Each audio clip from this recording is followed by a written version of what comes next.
নমস্কার, আজও একটা অঙ্ক নিয়ে সংখ্যাটা বলা আছে কি কোনো সংখ্যাকে 20% কমালে 96 হয়, সংখ্যাটি শতকরা কত বাড়লে 156 হবে, শতকরা কত বাড়াতে হবে? উত্তর হবে 30% বাড়লে 156 হবে। কী বলেছে? 20% কম মানে কি বলেছে? 96 হয়। তাহলে আসল কত? 100 - 20 80। তাহলে আমরা এটা এখানে এই দুটো করে করতে হবে। তাহলে কী হবে? 100 - 20 80। তাহলে কি আমাদের 80 20% কম মানে যদি 80 হয় সংখ্যাটা, তাহলে সংখ্যাটা আসল হবে 100। তাহলে 1 মানে 100/80। তাহলে 96 কত? 100/80 ইন্টু 96।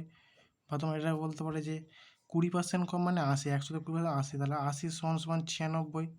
তাহলে 100 মানে 80%, তাহলে 100% মানে কত? 100। এটা সমাধান করলে কত বের হবে? আমরা এইটা করি, 0 0 কেটে দিলাম, 8 1 8, 8 × 96, তাহলে কত হবে? 120। আসল সংখ্যা তো 120, এটাও সমাধান করলে 120 আসবে। তাহলে আসল সংখ্যা কত হলো? 120। তাহলে কী বলেছে? কত হবে? 100 লাস্টে বেড়ে কত? 156। তাহলে 120 থেকে 156 কত বেশি দেখবো আমরা? তো 156 বিয়োগ 120, তাহলে কত বেশি? 36 বেশি। 36 বেশি কার ওপরে? 120-র ওপরে। তাহলে 120 থেকে 36 বেশি 5 আনতে হবে। তাহলে 5 আনতে হবে 20 দিয়ে গুণ 100 দিয়ে গুণ করতে হয়। তাহলে 120-তে 36 বেশি, তাহলে 100 কত হবে? তাহলে 5 আনতে হলে 100 গুণ। তাহলে 0 0 কেটে দিলাম, 12 কে 12, 3 × 36। তাহলে 3 আর 10 গুণ করলে 30%। তাহলে কত পার্সেন্ট বেশি? 30%। আশা করি সবাই বুঝতে পেরেছো।